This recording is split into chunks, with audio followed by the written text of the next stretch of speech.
Hey, what's up? You haven't seen this face publishing new videos for a long time, haven't you? Well, it's real. I haven't published a video on the Sound of AI channel for more than a year, I believe. So you might be wondering, what happened? Did I disappear? Where I disappeared to? Well, a lot of things have happened in 2025 up until now, and also like the last part of 2024. I just wanted to give you an update of where I'm at, of the things that have happened, and explain why I didn't publish, and also tell you about my plans for the future of the channel. In a nutshell, a lot of things have happened in the last year. Big changes. It's been an emotional roller coaster. Some great changes in professional life, some not so great changes in my personal life. And again, I just wanted to give you an update. Last March, my father has been diagnosed with cancer. By the end of May, he was already gone. So it's been a super fast health situation. And when you live through like that kind of experience, you reconsider things. The whole thing has been very, very heavy on me, and obviously, of course. And the process was tough. It was tough to accept the situation, and it was tough to live through the situation itself.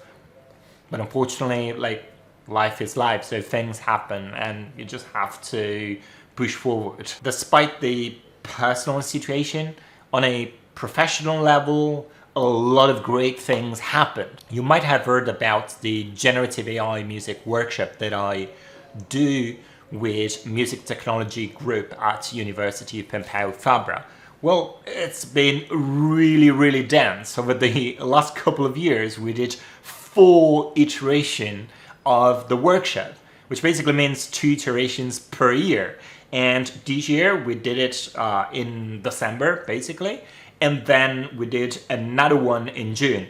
And that's been an amazing opportunity for me also to connect with a lot of you guys. A lot of people from the Sound of AI community came over to Barcelona to have this amazing week where we accept basically 30 people, 20 engineers and 10 musicians. We put them into teams of 3, generally 3 people, 2 engineers and 1 musician, and you basically have a week, 5 days to come up with a cool AI music project. And at the end of it, you would give a presentation of what you've done, and there's also a concert. It's an amazing, really, event, and people have had great feedback. Have given us great feedback all around. So we are planning to continue this ritual, but it's been like quite dense over the last couple of years. So perhaps we're gonna just calm down a little bit and just have 1 iteration per year. So if you're interested, just check out, follow the Sound of AI, check out my LinkedIn, and we're gonna announce when we're gonna move on to the next iteration. Along with the workshop, I've been asked by Professor Xavier Serra at Music Technology Group to basically give classes of generative AI music for the master students at MTG. So it's been an incredible honor, and I've already done an iteration of that, and that's been basically from January to February, March. And yeah, it's been an amazing opportunity for me once again to do something live, because as you know, if you follow me, you know that most of the things that I do when I teach are on this channel, so it's kind of like virtual. So having that human connection with students, it's been quite something, I have to say. And it's been very fun to organize the entire, well, it's not the entire course, because the course is divided into 2 parts. The first part is focused more on the symbolic side of generation, and that's what I did. And then there's the second part, That's with another professor that's more focused on the audio side. The experience has been fantastic. They've been giving this live classes in person, and the course is quite tough. I've designed it in such a way that it's quite tough. So now you have an opportunity to work with me also in a real setting. So if you're interested, you can apply for the master's degree at MTG, Music Technology Group. It's probably the best master's in music technology and AI music related disciplines that you'll find around. The next big thing that I did was writing a book on AI music. It's called AI Music Revolution. It's not a technical book, no, rather it's a book for the general readership, for musicians, for people who are intellectually curious, or of course engineers who want to know a little bit more about the history of AI music and all of those things that are not necessarily technical. So yeah, the book is highly interdisciplinary, meaning that it moves from the history of AI music to placing AI within the wider context of music technology, also talking about, of course, different techniques of generative music, even though from a very high level perspective. Then I definitely talk about creativity and machines, and I talk about the impact of AI on music, meaning I jump into the ethics of AI music and all of the ethical challenges and legal challenges that are out there, all the things that have been happening over the last year or two with products like Suno, copyright, job losses, all of these things. And then I also jump into other interesting aspects of the AI music revolution, that is the impact of AI on musicians. So how are musicians adapting to generative AI, and the impact of AI on the music industry at large. So yeah, this is a book for the general readership.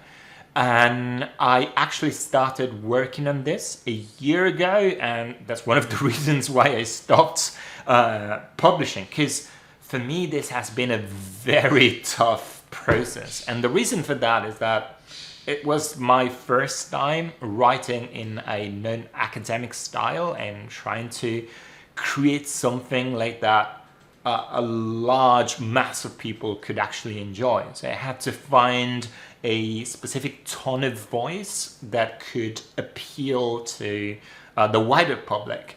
And this has been very tough for me because I've never done it. And for the first time in a long time, I found myself doing something that didn't come easy to me. And so it was quite the challenge.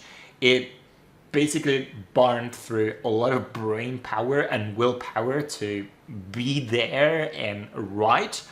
But the great thing is that I finished the manuscript, and now I'm publishing this book with a publisher, an American publisher that's called University of California Press. And even though this is a commercial trade book, this is an academic publisher. That's a publishing house that does a lot of like trade books as well, but still I'll have to go through the peer review process. It's going to take some time, and then hopefully by the end of this year, more or less, the book will be out. And I'm very, very proud of this because it took me a lot of time, and as I said, like brain power, really. And this has been, as I said, one of the reasons why I stopped publishing or releasing videos here on The Sound of AI, because this attracted so much of my attention that I really didn't have much left, if you also add up all the other things that I was juggling at the same time. But now the book is done. I'm super happy, and I really enjoyed the process. Well, I can't really say that I enjoyed the process of writing. I did, but at the same time I hated it because it was so tough. But then chapter after chapter, it just got easier, which was great, like, because I just grew into like that role of a writer in a sense, and I really enjoyed that. So much so that I've decided that I'd like to continue writing books, and I'd like to continue writing for the wider public. Speaking of which, I've recently launched a Substack where I talk about tech and society, the impact of AI on society, with a quite skeptical view of things. So if you're interested in learning more about like my takes on AI and society, there will be some politics in there. Yeah, just check out my Substack. It's called Valerio, Velardo, Tech and Society, and you'll find the link in the description box. In the last years, the way I earned a living was through consulting. I consulted all sorts of music tech, audio tech companies.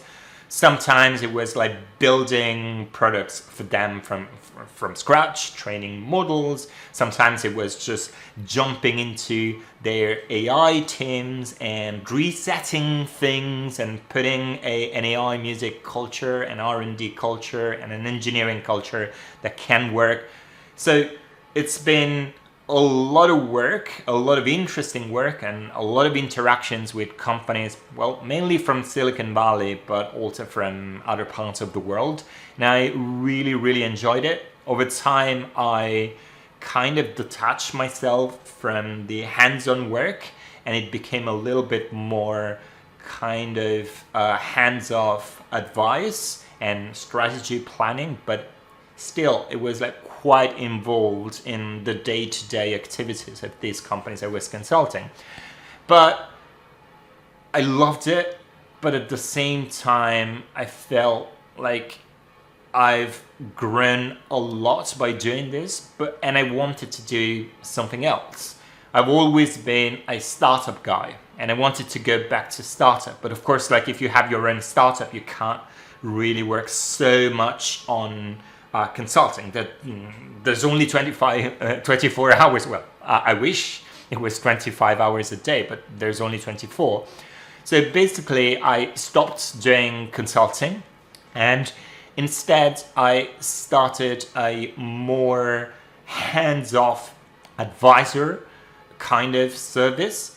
And these days, I'm starting to work with a few companies on my music tech startup advisorship, which is again different from my consulting, because in this case it's just like a few touch points per month, a couple of touch points, and it has to do more with the overall high level strategy, setting the strategy, giving solutions to technical problems, and providing the high level ideas regarding like engineering and R&D, but not so much going there and actually implementing them or getting into the team and helping the team sort of flourish. No, I help the companies that I advise to avoid mistakes that will waste them hundreds of thousands, if not millions of dollars and a lot of months and time. So it's basically an advisorship that allows you to get from point A to point B in as much as a straight line as possible. If you're a founder or an employee of a music or music tech company and you think a service like this may help you, just go to the website, check out what I offer, and if you're interested, you can just drop me an email and ask to have a chat. I said earlier that I'm a startup person. I really thrive when I can build a product. So much so that I felt throughout these years that I wanted to go back to products, but it never really was the right time, the right idea, or the right co-founder. So I kept doing music tech, audio tech consulting. But then last year, I finally had the right idea. I felt it was the right time, and I found the right business co-founder to jump onto a startup company. A startup company that I co-founded is called Transparent Audio. What's the company about? Well, over the last couple of years, I got almost obsessed by deepfakes. I noticed these generative AI models that could generate images first, then music, voice, and now video getting better and better, to the point which it's very difficult when you have a piece of media, like say someone speaking, distinguishing whether like that piece of audio is AI generated or a human actually uttered those words. So I got so interested into this that I thought, well, it could be an interesting application to find a way to flag AI generated content as AI generated content. So I started also to look into the legislation, especially here in Europe. There's a new piece of legislation that's called the European Union AI Act. And in there, I found that there is an article, it's Article 50, that basically tells you that you have to flag AI-generated content as such. This is for transparency reasons, so that users that are, for example, on Instagram or TikTok know that they're dealing with a content that's AI-generated. So yeah, there's legislation there, and it's not just in Europe, but basically all over the world, that tells you that AI-generated content should be flagged as such. So with transparent audio, what we do basically is doing that flagging and selling products to generative AI audio companies that flags that content for them. A couple of weeks ago, we launched Transparent Meta. That is the first part of our product. It's a Python library, completely open source. It deals with encrypted metadata so that it can inject transparency information directly into your audio files. Our big goal with transparent audio is to become the standard for compliance of AI transparency legislation for generative audio companies. Now you know what happened to me in the last year or so and why I didn't have really any bandwidth for publishing videos on the sound of AI. But I reflected quite a lot about whether I wanted to come back and start publishing videos again. And the answer to that question that I asked myself, do I really want to do this, is a strong yes. The sound of AI is really a part of who I am and what I like to do. I really like to share knowledge with you guys. The things that I learn, the things that I know, I like put them out in as clear way as possible. So yeah, I want to come back and publish videos on the sound of AI once again. I don't know what's going to be the rate of publishing videos. Is it going to be once every fortnight, once every week, once every month? It's difficult to say at this point because I have, as you've heard, a lot of things to juggle. But what I know is that I want to come back and publish videos. What type of videos? Well, the first few videos probably will be the concerts and the presentations of the groups that formed at the Generative AI Music Workshop, the last 2 iterations. So these are going to be really interesting videos because you'll see what amazing products or implementations these groups came up with.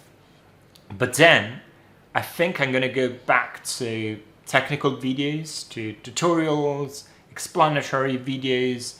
In particular, I'm thinking of creating a couple of videos, one more on LLMs, large language models used for symbolic music generation, and another one for large language models used for audio based music generation. If you have any ideas about topics that you'd like me to cover, please write them below. I think that's all for this update. Thank you very much for sticking around, and I'll see you in the next video. Take care for now.